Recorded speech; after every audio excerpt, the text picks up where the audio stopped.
Thank you. Thank you very much. It's good to be back at Faith and Freedom, and I really appreciate Ralph's kind words and all that he does to advance religious liberty and all that you do. We saw how important that was this week with Jack Phillips and the great victory that took place at the U.S. Supreme Court this week that protected the free exercise of a Christian baker in Colorado. We should celebrate that this week. And understand that it makes a difference. You know, several years ago, I had the pleasure of traveling with my church to Romania. It was on a missions trip. It was the first time I had actually taken a trip abroad, and I went to Romania, particularly Timișoara, Romania, where the revolution occurred in that country. And I was visiting with a pastor in Romania and going through his church that existed during the 1950s and 1960s. And he showed me up on the wall all the pictures of pastors. And as I saw that picture, as I was there with that pastor,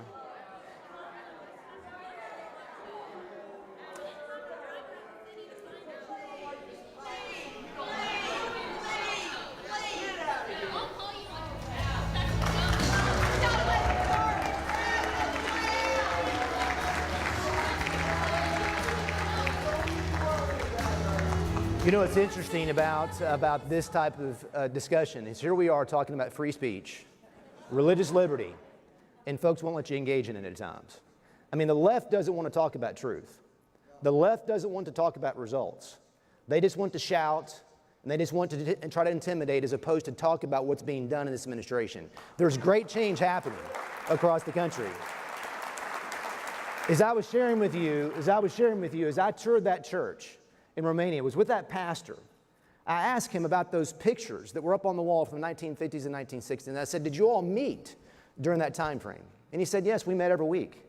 But as we met in this house of worship, there was someone always in attendance from the government. And they listened to everything that we said.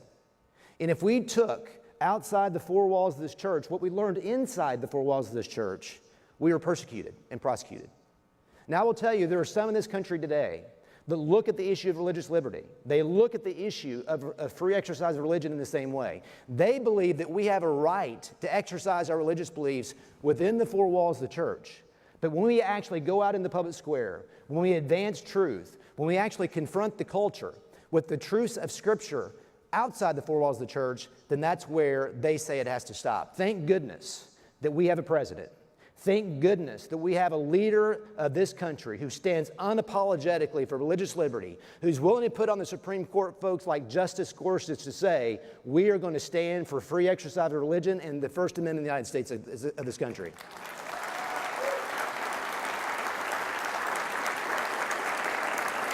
And I will tell you, that type of courage is why the president is in the White House today. I really believe he's in the White House primarily for two reasons today. Because of great courage, and he's about getting results. And there's great change happening in this country today because of his leadership. And there's great change happening at the EPA. And with great change comes great opposition. But I want to tell you about what's been going on at the EPA for the last 16 or so months. The changes that we're making are truly transforming how we're doing business as a country for the better. As Ralph indicated, everyone knows about regulatory reform. And it was desperately needed because we had an agency under the previous administration that was weaponized against certain sectors of our economy. When you have an agency and a president of the past administration that declares a war on a certain sector of your economy, a war on coal, think about that for a second. But I was the first administrator in history to go underground at a coal mine in Pennsylvania within about a month or so after being sworn in. I went 1,100 feet down and 3 miles in. I'm a little claustrophobic. I don't know about you, but if you ever do anything like that, it is a tremendous experience. But I'll never forget standing underground with about 30 coal miners and telling them that the president had a message for them. And the president's message to them was the war on coal is over. And you should have seen the emotion in their faces, the joy of knowing that they could go to work in Pennsylvania and Ohio and all parts of the country and do what they had done for generations. Provide power and generation to this country and provide it in a cost-effective way. A war on coal, the war on fossil fuel is over. And as Ralph indicated, the president stood a year ago this past Friday, on June 1st, and declared that America was going to exit the Paris Accord because it didn't put America first. That is a decision that took tremendous courage, tremendous fortitude. The president stood against that, and guess what's happened? The economy is growing and the environment is improving. The president's leadership was substantial there. We should celebrate that. Just one little fact for you. Just one little fact. From 2000 to 2014, this country reduced our carbon footprint by almost 20% through innovation and technology. And we did that leading the world. We had nothing to be apologetic about in going to Paris. This country is leading the way in making sure that the environment is protected, but also we are seeing jobs and growth. We've always done it that way. And the president recognized that and said, we're going to put America first, not last. We're not going to be apologetic. We're going to exit that Paris Accord and make sure that jobs are protected, that environment is advanced. He did a great job in that decision. But as we see his leadership in American First, it's not just with respect to environmental issues. We see it with tax reform. We see it in trade policy. We see it with national security. We are safer today and we are more prosperous today because of the president's leadership on issues that put America first. And I hope that you recognize and celebrate that this week.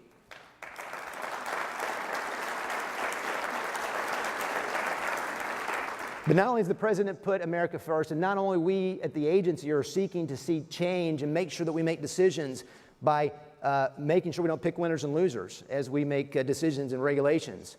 But secondly, we are engaged in restoring balance between government and its citizen. You know, the past administration began with Washington. This administration begins with the individual. This administration recognizes that private property ownership in the states matter and that they care about air quality and water quality, and that we can advance this jobs agenda at the same time that we improve the environment by engaging in partnership and as opposed to adversity. Let me give you a couple examples. The previous administration passed a rule called the Waters of the United States rule. You probably know about it a little bit. 2015, they adopted this Waters of the United States rule, redefining what a water of the United States is. And they did that not to improve air quality. They did it because they wanted to make decisions about land use all over this country. They declared that puddles and dry creek beds and ephemeral drainage ditches across the country were waters of the United States. So farmers and ranchers and those engaged in oil and gas and those folks building subdivisions, the first place that they were going to have to stop to get permission to use their land was Washington, D.C., as opposed to making the decision in whatever state that might be. In fact, last year I was in Utah, in Salt Lake City, Utah, and I was standing outside of a subdivision that was being built. And I was with the governor and a member of the Army Corps of Engineers, and I remember this Army Corps of Engineers representative pointing to an ephemeral drainage ditch as part of this subdivision. And he said, Scott, that drainage ditch is a water of the United States. And I looked back at him and I said, well, it's not going to be anymore. And I will tell you that that kind of decision of the past administration put Washington first and the American citizen second.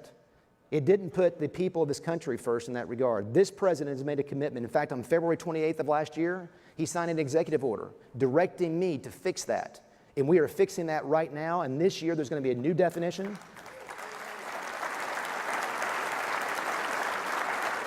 There's going to be a new definition of what a water in the United States is. And guess what? It's not going to be an ephemeral drainage ditch that makes up a subdivision. But we also saw that with the Clean Power Plan, the so-called Clean Power Plan, where the previous administration used regulatory power to try to do what?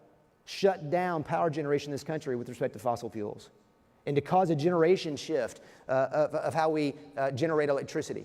And guess who stepped in? The Supreme Court. Had never been done in history for the Supreme Court to enter a stay against a rule while it was pending at a lower court level, but the Supreme Court did that because of the very much unlikelihood that it was lawful in what they did. The president also has directed me, Scott, fix that rule.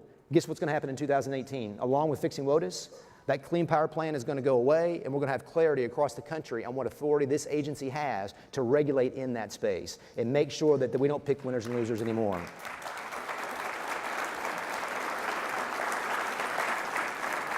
So whether it's fixing WOTUS or whether it's fixing the Clean Power Plan, these are examples of us choosing to make sure that regulatory authority, once again, is not used to pick winners and losers.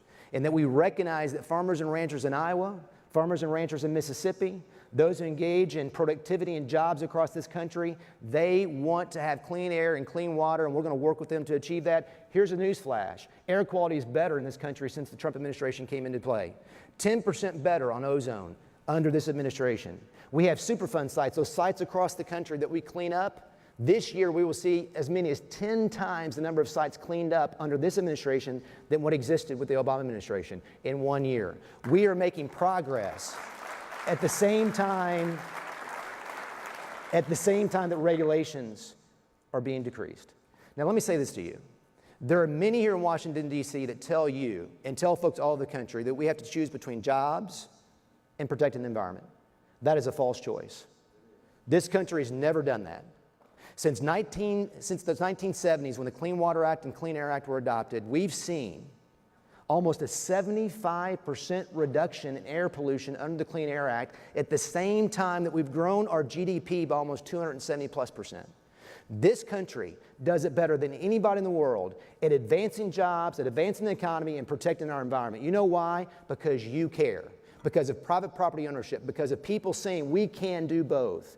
And this president, this administration, and my leadership at the EPA, we're not going to engage in a false choice to say that we cannot be about jobs at the same time that we're advancing the environment. We're going to choose both. And things are happening across this country. There's optimism. I've been to almost 35+ states across the country. And I will tell you, farmers and ranchers, oil and gas, people building, as I indicated, building subdivisions, private property owners, as well as those that care about all these issues, air, water, and land quality, they are excited and optimistic about what's happening.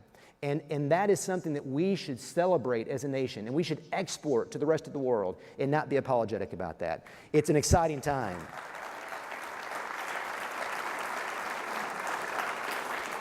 Now, as we do these things of putting America first, as we do these things about regulatory reform and restoring better outcomes with respect to the environment, I will tell you it comes with tremendous challenges because there is a status quo that dominates this town. There is a mindset that things shouldn't change. I mean, under the past administration, the most prosperous, the most beneficial place to be was what? In Washington, D.C. Government grew. This administration is putting power back with the people. And we're seeing that kind of change. And so with that tremendous change comes tremendous, I believe, challenge. And I will say to you, as you gather here today and as you go back to your respective states, we have to recognize what is at issue. This is a transformational time. There are certain times in history that when you're living them, you recognize that what's happening is going to impact generations into the future. This is one of those times. This is reminiscent of the 1980s. This is reminiscent of when Reagan was in office, saying that we can do better for the American people.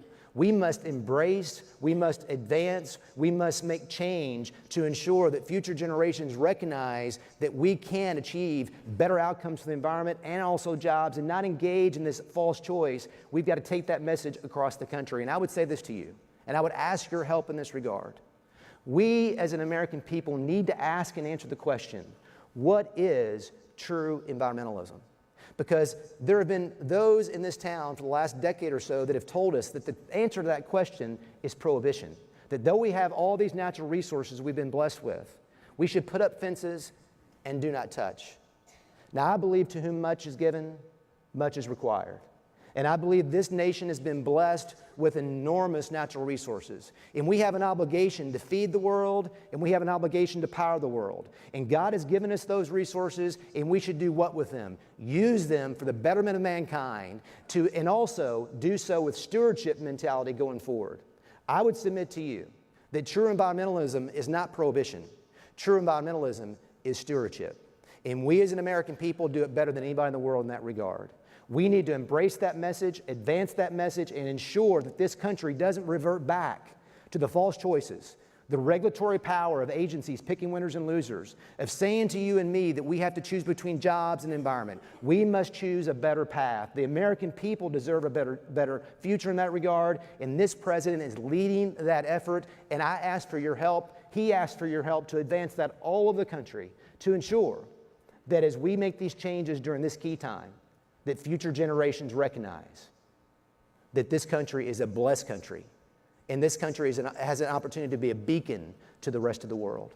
I appreciate what you do.